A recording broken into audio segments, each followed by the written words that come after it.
My name is Claire Ellison. I am 51 years old, and when I walked out of my father's house last Thursday evening, I sat in my car for 11 minutes without turning the key. The leather steering wheel was cold under my palms. February in Michigan, the kind of cold that seeps into everything parked too long. Let me tell you how we got there. I remember the weight of the folder on the passenger seat. 37 pages. Every one of them earned across 6 weeks of the most methodical work I have ever done outside a courtroom. I am a certified fraud examiner. For 22 years, I have untangled financial discrepancies for insurance companies, following the numbers when people believe they have buried them deep enough. That instinct, the one that notices when columns don't reconcile, when dates shift by a single digit, when a document says one thing but the audit trail says another, that instinct fired the moment my brother opened his mouth at my father's kitchen table on New Year's Day. My fingers went still around my coffee cup. I didn't blink. I was already running a reconciliation I hadn't asked myself to run. Before I take you back to where this started, tell me, what time is it where you are? Because I remember exactly what time it was the night everything changed. 6:47 on a Wednesday evening in early January, my phone lit up with a text from my sister-in-law that read, simply, "I'm sorry you had to hear that." Some moments burn the clock into your memory. Let me go back. My father built a modest estate over 40 years as a civil engineer for the county. Nothing extravagant. The house, a rental property on Birch Lane, investment accounts, and a life insurance policy. After my mother died in 2019, he updated his will.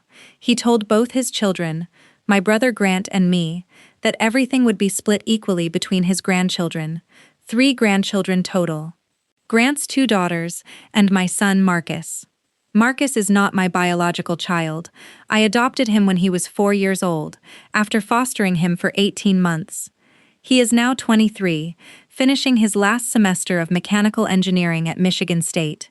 He is my son in every legal, emotional, and spiritual sense that matters. My father adored him, taught him to fish, helped him with calculus homework over the phone when Marcus was 17 and I was traveling for an audit in Phoenix. There was never a question, in my father's house, about whether Marcus belonged. Grant saw it differently. Not openly, never openly. Grant is the kind of man who performs generosity at holidays while running private calculations about who deserves what. He manages a car dealership network, 3 locations, does well. His daughters attend a private academy that costs $41,000 a year combined. He has never needed anything from my father's estate. But he has always believed he was owed the larger share of it, because he produced biological grandchildren, and I, in his quiet accounting, did not. The pattern started small. Thanksgiving 2020, Grant suggested my father's financial advisor review whether the will still reflected Dad's intentions. Christmas 2021, Grant's wife Angela mentioned, casually, how complicated inheritance law gets when there are different types of family members involved. My father shut it down both times. Marcus is my grandson. End of discussion. I spent 22 years catching people who disguise theft as paperwork. I spent holidays sitting across from my brother, not recognizing the same patterns unfolding at the dinner table. The irony was that I could spot a fabricated invoice at 40 paces, but couldn't see my own brother drafting a blueprint to disinherit my son. Turns out, the hardest frauds to catch are the ones you're inside. New Year's Day, 2025. My father's health had been declining. Congestive heart failure, manageable but progressing. We gathered at his house. After dinner, while Marcus was in the living room helping my father with a jigsaw puzzle, Grant sat down across from me in the kitchen. His daughters were upstairs. Angela was loading the dishwasher. He set his glass of bourbon on the table with a deliberateness that made my spine straighten. "Claire, we need to talk about Dad's estate. Marcus has no right to inherit anything. He's not blood.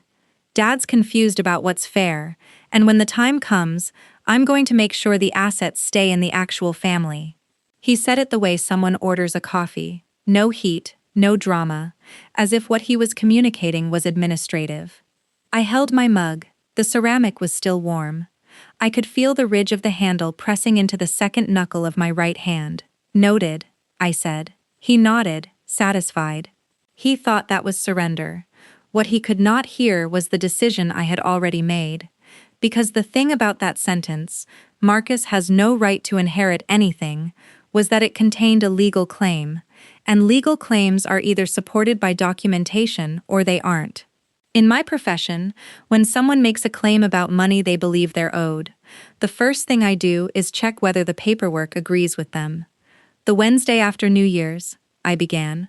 I started where I always start, with the documents. My father's current will, dated March 2020, was in a fireproof box in his study.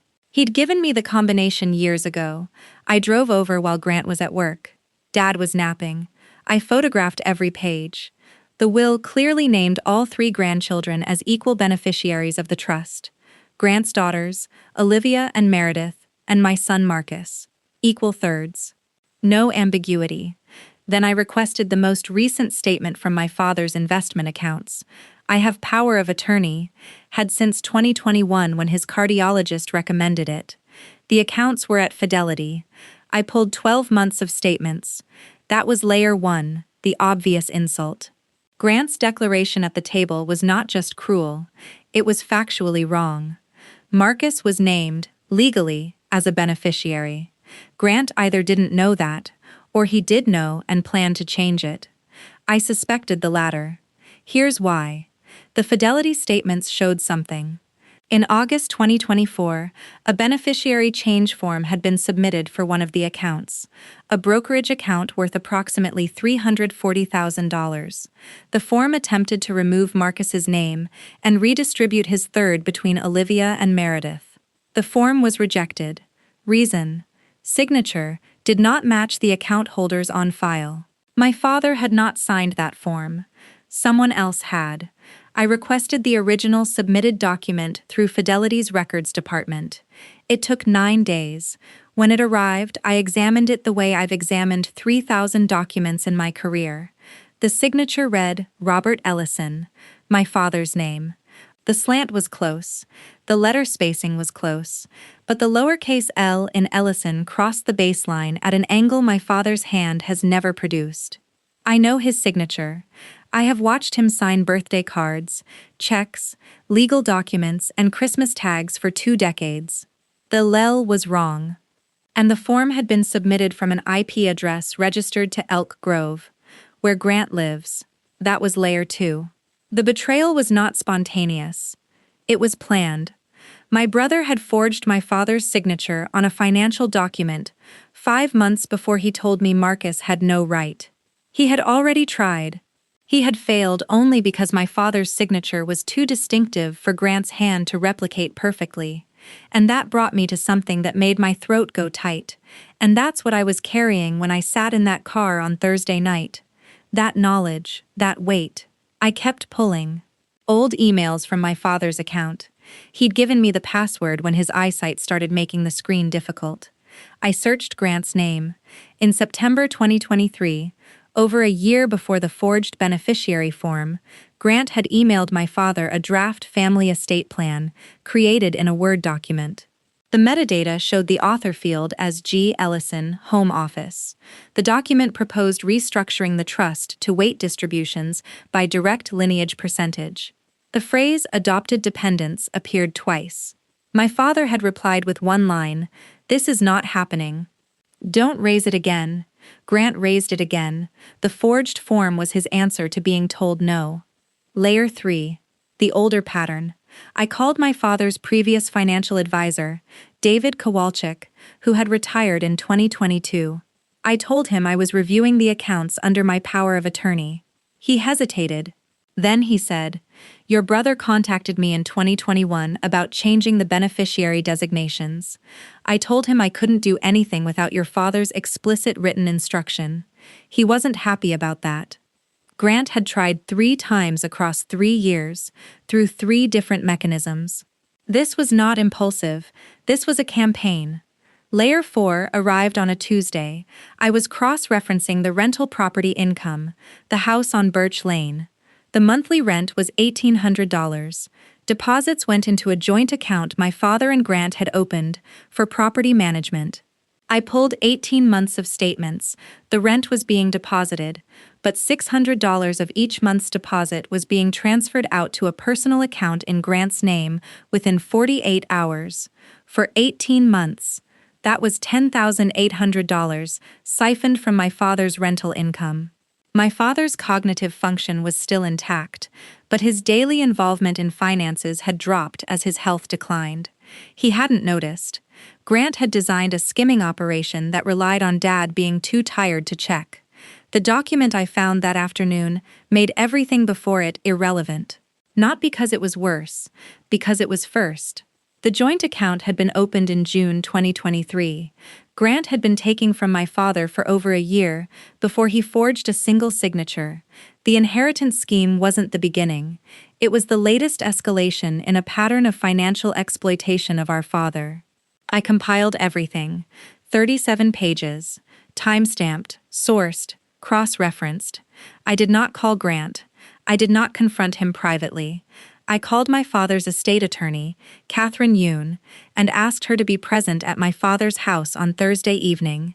I told her what I'd found. She said, "Bring everything. I'll need to see the originals." Then I called my father. "Dad, I need the family to meet Thursday at your house. It's about the estate." He agreed without asking why. He trusted me. Thursday, 6:15 p.m., my father's dining room. The long oak table he and my mother bought in 1987. Grant arrived in his dealership Polo, smelling like cologne and cold air. Angela behind him, their daughters upstairs doing homework. My father at the head of the table. Catherine Yoon at the far end, briefcase open. Marcus was not present. I had not told him. I would not make him watch this. I set the folder on the table. I opened it to the first page. The current will. "Dad, can you confirm that this is your will, and that Marcus is named as an equal beneficiary?" My father confirmed. Grant shifted in his chair. I turned to the fidelity rejection letter. "Grant, in August of last year, someone submitted a beneficiary change form for Dad's brokerage account. The form attempted to remove Marcus. It was rejected because the signature didn't match." Grant's face didn't change immediately. Then, denial. "I have no idea what you're talking about. That could have been a clerical error from the firm." I placed the form on the table. I pointed to the law in Ellison. Catherine leaned forward to examine it. "Claire, this is insane. You're manufacturing something because you've never accepted that your situation is different from mine. Marcus is a great kid, but the legalities of..." Second tactic. Reframing me as the aggressor. Angela spoke for the first time. "She's always done this, Robert. She takes things personally and builds cases. It's what she does for work, and she can't turn it off." Credibility attack. 3 tactics deployed. I placed the metadata report from the Word document on the table. Author, G. Ellison, Home Office, September 2023. The family estate plan, with its references to adopted dependents. My father picked it up, read it slowly, set it down. He looked at Grant with an expression I had never seen on his face. Not anger, something quieter and worse. "Grant," he said, "you wrote this?" "Dad, it was a suggestion, a conversation starter. Nothing was ever..." "And the Birch Lane account," I said. I placed 18 months of transfer records on the table. $600, every month. To Grant's personal account. $10,800. Catherine Yoon spoke. "Mr. Ellison," she addressed my father, "I've reviewed Claire's documentation. The beneficiary change form submission, the account transfers, and the metadata on the estate plan document are consistent with what she's described. I'd recommend we address the joint account immediately and consider whether a formal complaint is appropriate." Grant looked at Catherine as though seeing her for the first time. He hadn't known she'd be there. She was his father's own attorney, someone Grant had once trusted to be neutral. The room was very still. Grant tried once more, the false generosity pivot. "Look, if this is about the rental account, I can pay that back. It was a misunderstanding about the management arrangement. I thought we'd agreed I was being compensated for maintaining the property. My father's voice was thin and clear. We never agreed to that, Grant. I said one thing. I had been waiting 6 weeks to say it, and I said it the way I would read a finding into an audit report. Grant assumes that what belongs to other people is his to reallocate based on who he believes matters more. Silence. Angela was looking at the floor. Grant's jaw was working. Catherine was writing something on a legal pad. My father said, I want the joint account closed. Tomorrow, and I want a new will drafted. Same terms, same beneficiaries, with a no contest clause. Catherine, can you do that? She could. She did. In the days that followed, the joint account was closed. My father filed a report with Fidelity regarding the forged beneficiary form. The firm opened an internal investigation. Grant was formally notified that any future contact with my father's financial institutions would be treated as unauthorized access. Within 2 weeks, Angela moved into her sister's house in Grand Rapids. I learned from a mutual friend that she had told her sister. I didn't know about the signature thing, but I knew about the rest and I said nothing. She texted me in March. A short message. I should have told you about the Word document when he wrote it. I watched him draft it, and I didn't say anything, because I told myself it was between brothers. I'm sorry. I read it twice. I did not respond that day. I responded 4 days later. Thank you for telling me. I'm not ready to talk about it yet. She said she understood. That was Angela's arc. Complicit in silence, witness to the evidence at that table, private doubt expressed to her sister, the small brave act of the text message, the real but insufficient apology. I do not hate her, but I have not forgiven her either. Some things take the time they take. Grant's dealership network lost a major fleet contract in February.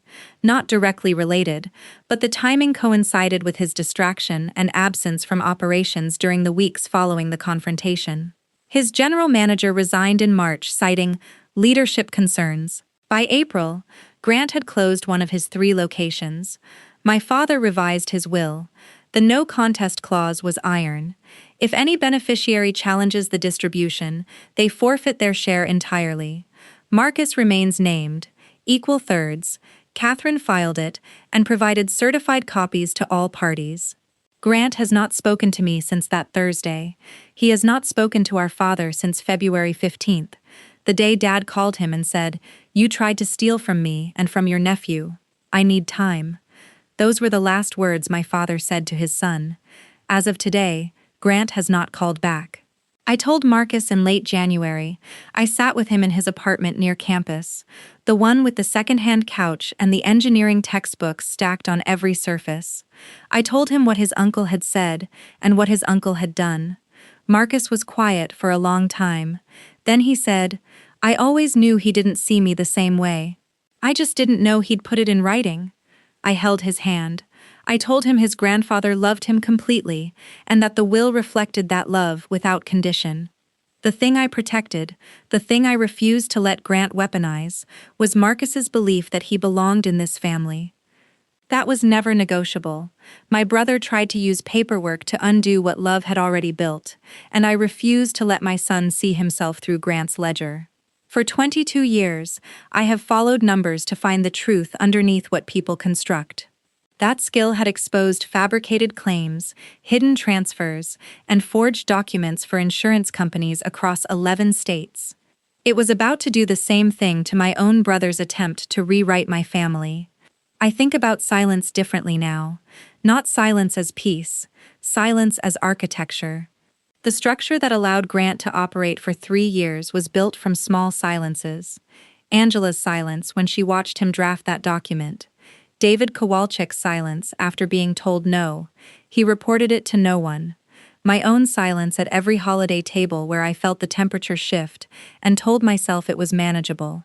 Silence is not neutral. It is load-bearing. It holds the weight of whatever is being built on top of it, and when you finally remove it, when you say the true thing out loud, in a room full of people who have been quietly carrying the false version, the structure doesn't just fail. It reveals what it was always supporting. I do not believe consequences are revenge.